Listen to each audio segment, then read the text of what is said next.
Welcome to Communing with Divine, a podcast where I share my spiritual quest and the lessons and the insights that I've received from many divine beings and energies during meditation.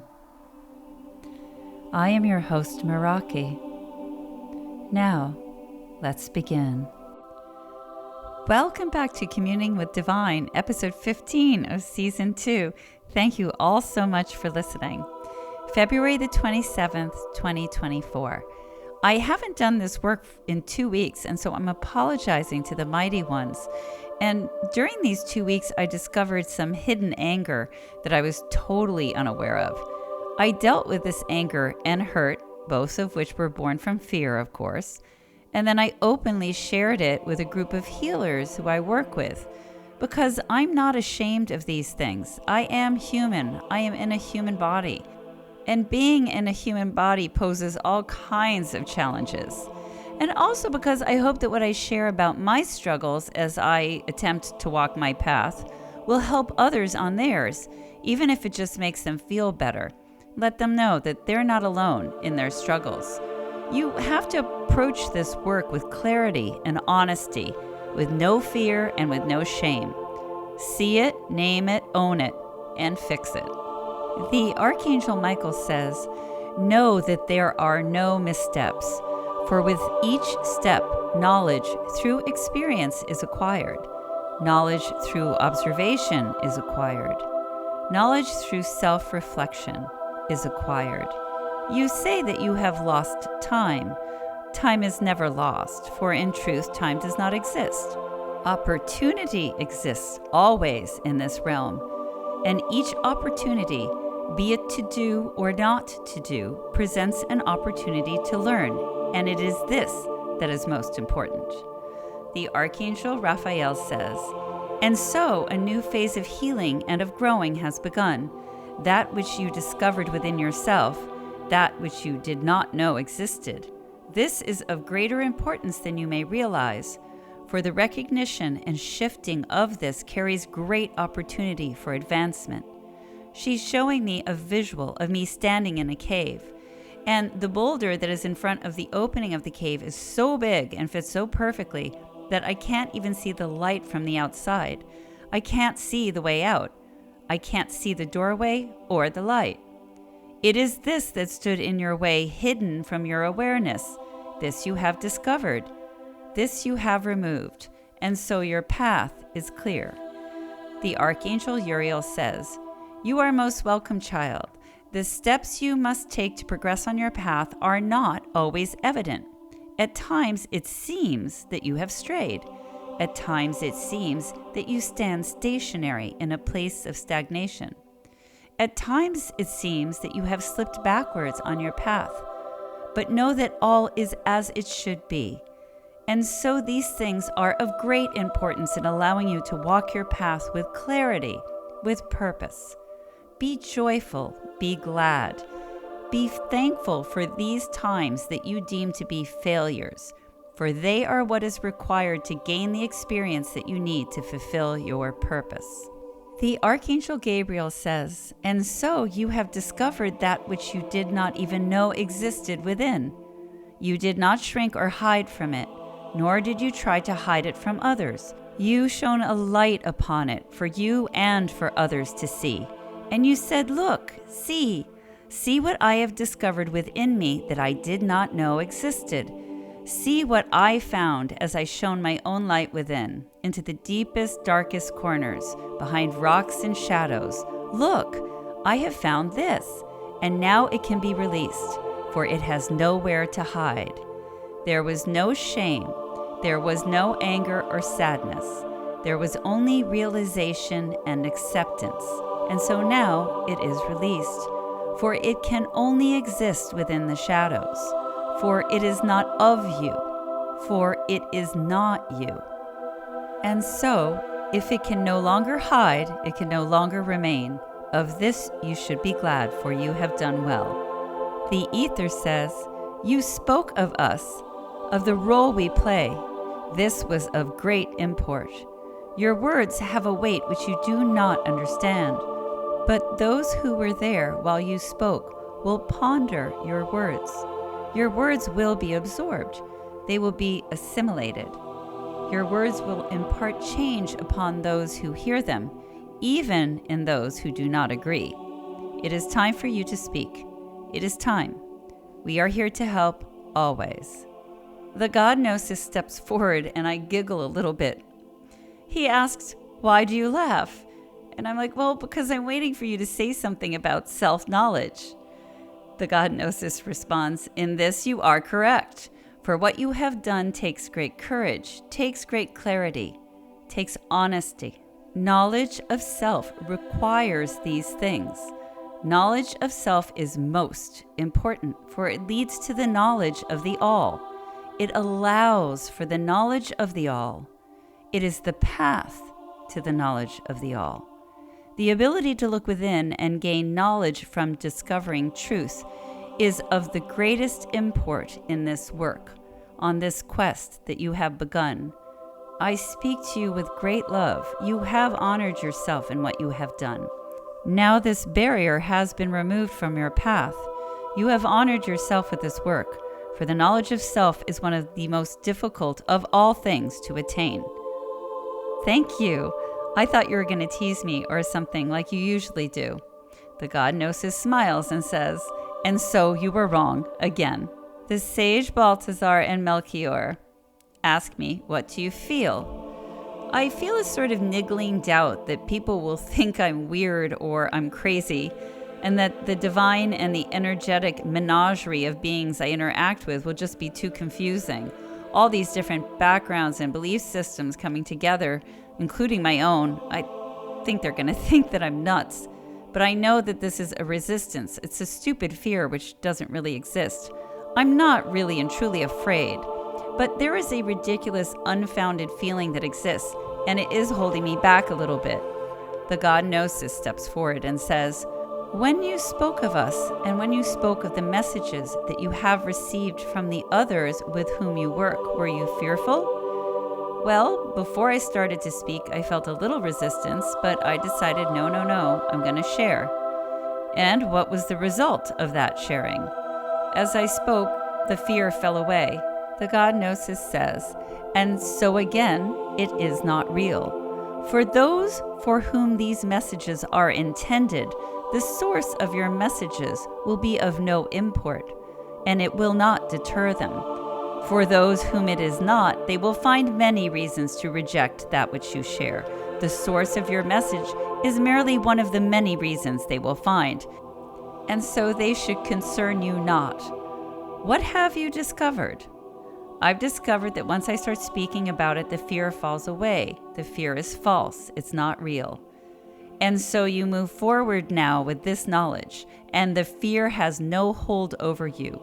Speak with confidence. Speak with honesty. Speak with truth.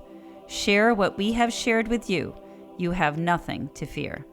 The sages Balthazar and Melchior step forward again, and they say, "The recognition of that which is not you is wisdom. And in this way, wisdom provides a path through the illusions that cast their shadows before you. Remember this, child." Jesus is here and he steps forward. He's really brilliant today. He says, "I am the energy of the Christ. The life of the man, his strengths and weaknesses, those things in history that are correct and those that are incorrect.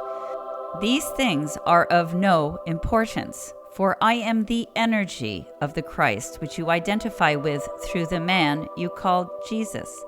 But I am not limited in this way, for I am the energy of the Christ, beyond all that is human, limited by none. This you must know." Thank you for explaining this to me. It makes sense to me. He replies, "You are welcome, child. And so now the confusion in your mind dissolves away, and your understanding can come forward fully. For I am not Jesus the man, I am the energy of the Christ. And of this we will speak of more purposefully very soon." Thank you. Mary, who I thought was Mary the Magdalene, and then realized was the goddess of mysticism, steps forward. She says, And so now I sense within you the anticipation of the words I will speak to you. For I am not Mary the Magdalene. I am greater than one person. I am greater than many, for I am mysticism. I am the energy of the mysteries of the universe and beyond. I cannot be limited. I am not for one. I am for all, here and beyond. For I am the mysteries. I am mysticism. But of this you already knew. With the goddess Aletheia, this understanding was less difficult for you had no conflict over your perception of her. You saw her as truth, as the embodiment of the energy of truth, with no conflict caused by the confusion of overlaying a limited human being with her energy of truth. But with both Jesus and with myself, you held this limitation, and yet the truth within knew better, and so this created conflict within you. It is time for the conflict to be dissolved, for the limitations to be released. For we are mighty, and we cannot be contained within the limitations of those who have incarnated. The Watcher steps forward and says, "And so you have taken a leap forward. Continue to work. You have done well. And never fear, for we are here. Fear distorts the path to thwart your progress. Remember this always." The Goddess Hecate steps forward, and I thank her for everything, and I apologize that I haven't been to see her recently. She says, "You are welcome, child. Your absence is of no significance, for this is as it should be. There was work you needed to do before you could advance, before new teachings could be imparted upon you, and so there is no need for apologies. There is only knowledge, truth, and wisdom to accept." I say, "I have a question." And she says, "Speak, child." I was just wondering about the possibility of doing our lessons at a different time than 4 a.m, so that I could sleep more continuously and a little longer. She replies, "The choice is yours to make. The time of transition, the time of liminal space between the night and the day, provides an easier access for you into my realm, for you live within a reality with many constraints. But it is not essential. You may come to me when you wish. Thank you." March the 3rd, 2024. We are going to visit the goddesses, and the mighty ones are with me. We're approaching the cliffs from further away today. I usually find myself almost at the edge of the cliff, but this time we're walking up to them from a bit of a distance, and I did go through a membrane.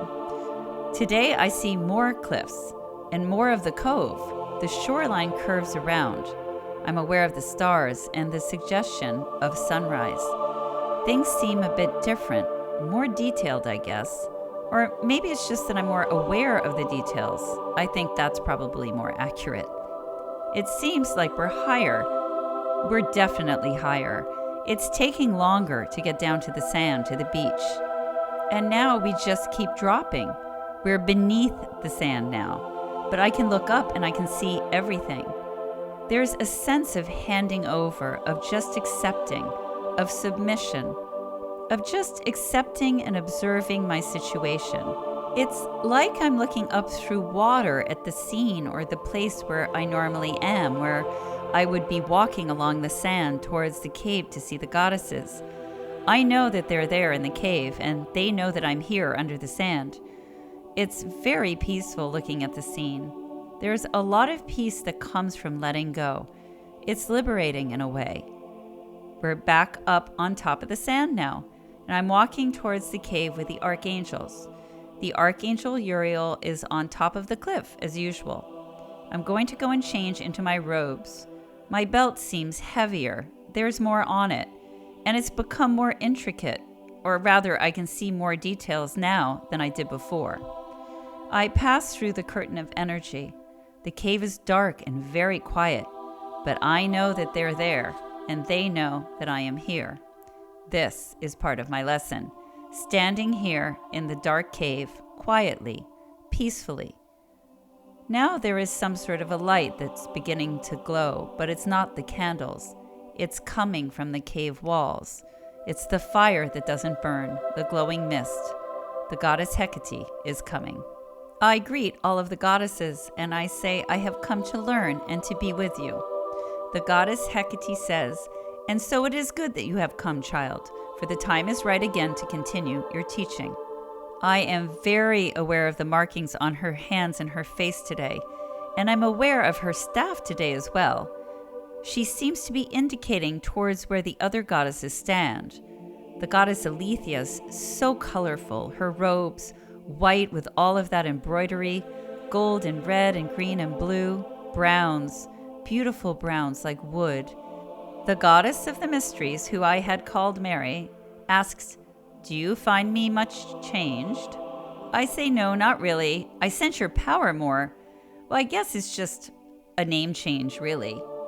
The goddess of the mysteries says, and what is in a name except the power to call that which you seek? And therefore it is of great importance.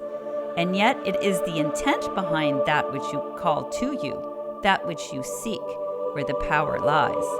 Intent is misunderstood, for there is great power behind it. It is with intent that mountains are moved.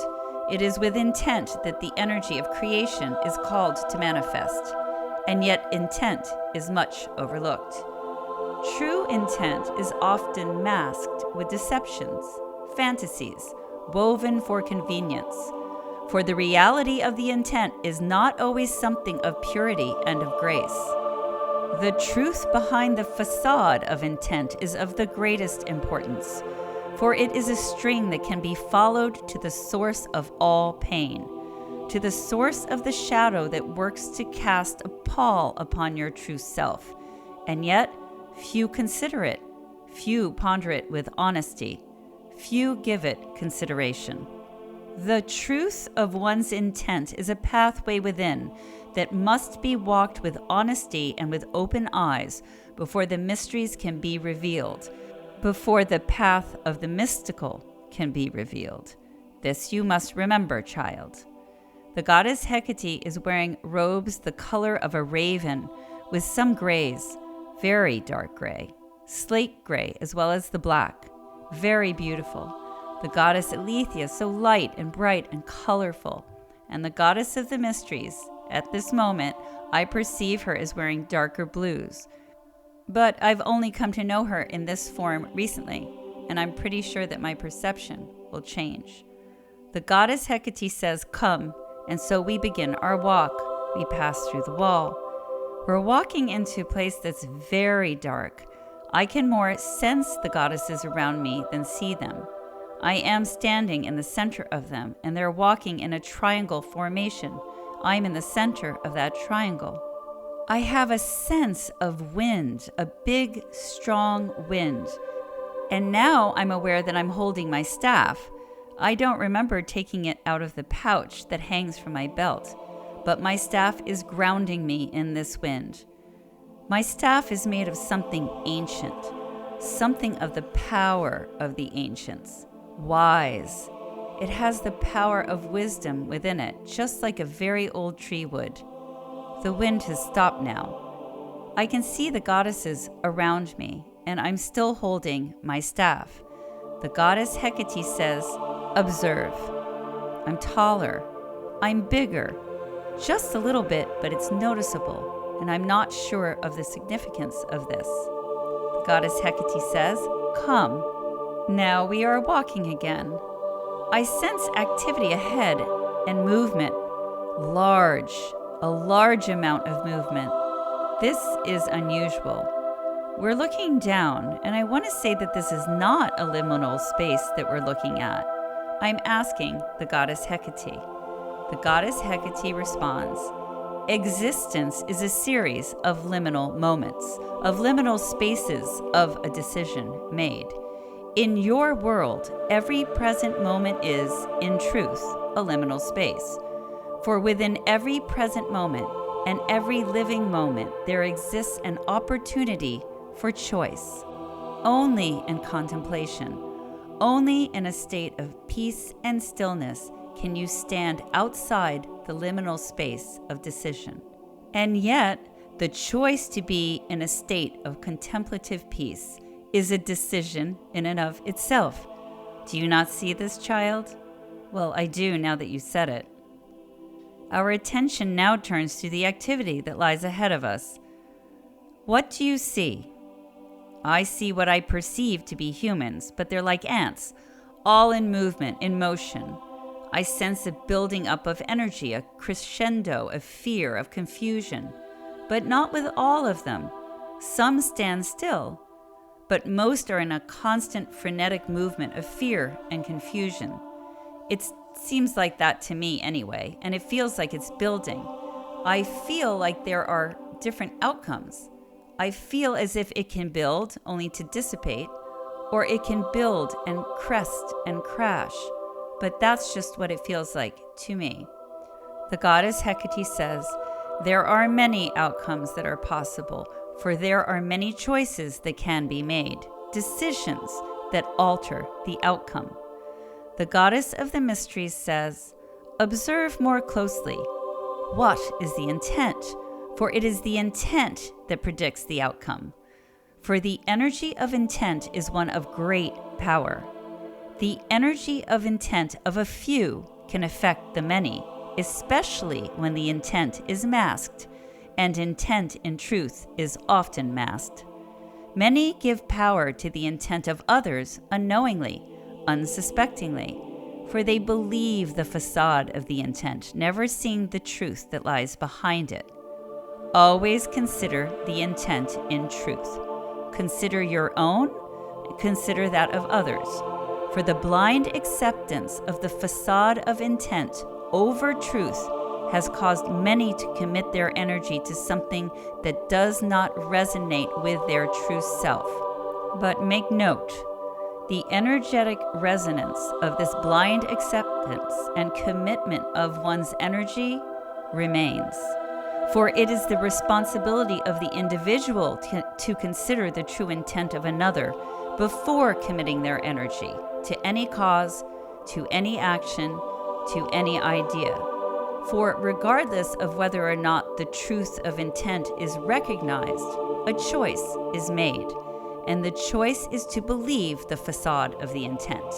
And so the question that presents itself is, why? Why choose to believe the facade of the intent? For this is a choice. While standing in stillness, the voice within can be heard. It gives warning that the facade is not the truth of the intent, and yet this voice is often ignored. It is a choice that is made to ignore it. Why? And it is this question that must be answered individually. Know that at the center of every individual answer to this question is fear. And again, one must ask why. Why fear? What is there to fear? For fear is not truth, for it is not everlasting. Fear is another facade. Look upon them, see as they move as one in fear. Those who stand in stillness see truth, and so fear has no power over them. Stand in stillness, stand in a place of peace, of balance, and fear will have no power over you. And this truth will be revealed in truth. This is a great mystery.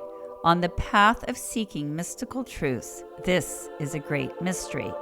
Do not underestimate the power of this lesson. The ability to affect the program of reality of your existence is within reach. This is the key. I'm being shown situation after situation after situation involving all of us. I can see it. I can feel it. The energy that we pour into following an intent that is just a facade. We believe it, but I can feel it. I can feel the niggling of the voice within warning me and the choice that's made to ignore it. And all of these intents that are facades are so selfish. They come from the fear that another person holds. It's all fear. We are giving our power and our energy over to other people's fear that they mask as something else. Someone might have a fear of not being good enough, or of not having enough money, or of not being influential or powerful enough, or of not being safe, and it percolates within them. But they can't assuage this fear and get what they want without the energy and the joint efforts of others. They need other people's energies to join with theirs in order to reach their goal, to try to assuage the fear, which includes ego, obviously.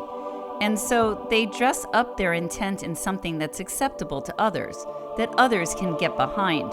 And on some level, we know that many people will ignore that niggle of the voice within and follow the facade, give their energy over to it. Not all of us, but enough of us. We gravitate to the facade of intent that speaks to us, ones that we can easily accept because they resonate for us in a way that speaks to our own fears. It seems complicated and complex, but it's really just so basic and straightforward. It's almost embarrassing for all of us as a human race that we are so easily manipulated to give over our energy. But we do, and we make that choice. That's what the Goddess of Mysteries is saying. We make that choice, and the question is why? And she says the answer is fear. The goddess Aletheia says, "Child, fear is the powerful, dominant energy within the reality that you are consciously experiencing at this moment. Recognizing this truth exposes fear so that it cannot hide behind the fantasies and the fallacies, behind the facades, the lies, the misinterpretations that give way to the justification by others and for others. Awareness strips it of its power, but herein lies the challenge. For all of those who are born into this reality spend a lifetime immersed in fear, surrounded by fear. They have spent a lifetime creating stories around fear to hide the fear, to justify the fear, to excuse the fear, instead of facing the fear and dissolving it, as often the fear of the consequences overwhelm them. The understanding and awareness of truth dissolves fear, for fear cannot stand in the face of truth. This you must ponder." The goddess Hecate says, "Herein lies the challenge. Every thought, every moment, every decision, conscious or not, in your reality is touched by fear. Only those who stand in awareness and contemplation, in a state of peace and self-knowledge, only those can exist outside the power of fear, outside the control of fear." Again, the question you must ponder is why? Why is fear the dominant energy? Those experiencing this reality look outside themselves for these answers, and yet this answer lies within. This is truly the answer that you seek.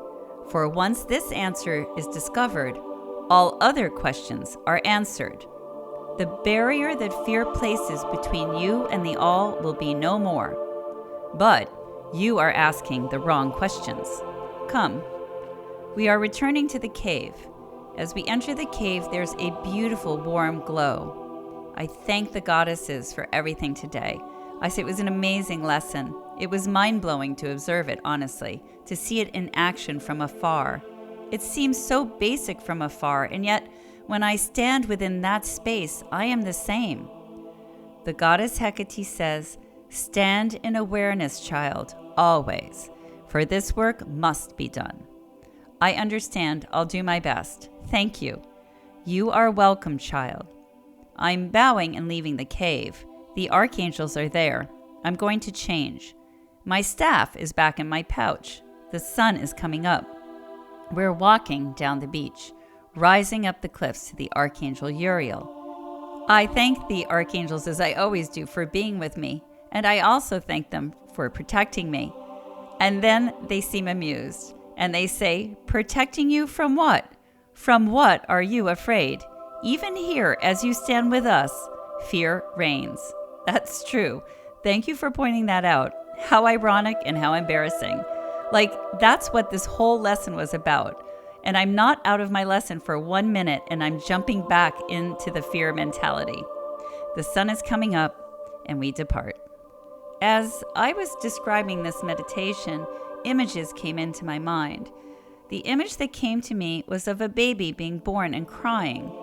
But it wasn't the crying that got my attention. It was the expression of fear on the baby's face, and how the baby did not stop crying until it was handed over to its mother. And this made me realize that we come into this world and the first thing we experience is fear, innate fear. But it starts earlier than that, doesn't it? It starts in the womb, especially if the mother lives in an environment of fear or of abuse. The child is developing within an energetic vibration and an environment that to a lesser or a greater degree includes fear and all of its many offsprings, like anxiety and depression. And then there's the general noise and stress of life outside of the womb, but that's being experienced by the mother, and this affects the baby as well. Don't get me wrong, fear can be an asset, like don't jump off that mountain because you will not survive it, or don't try to pet the grizzly bear or jump into a lion's cage.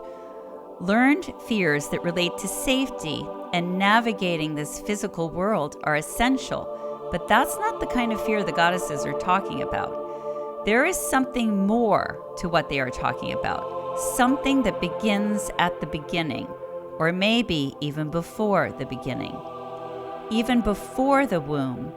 If you consider the idea that our DNA carries the resonance of our ancestors where fear would be present, then DNA carries specific ancestral fears in the same way that it carries genetics. And this sort of fear appears to be dominant in this reality. The goddesses are asking me why. So I think this is why all of this came into my mind. A child can come into this world and know only fear and suffering, but a child cannot come into this world and only know love and contentment. Why? Even the most loved child with the most blissful childhood in existence will know fear, even if it only includes the moment of bright lights and separation from their mother during the birth experience.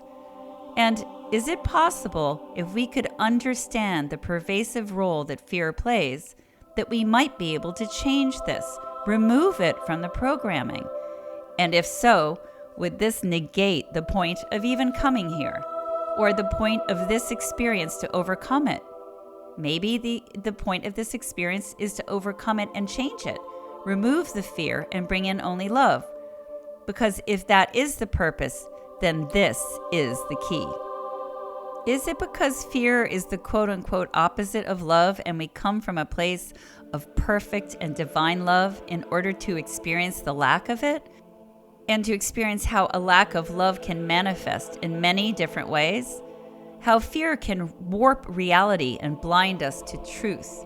How fear can cause us not only to experience a separation, but to experience life as such a completely individual unit that we become the most paramount of importance to ourselves, even to the detriment of all of those around us.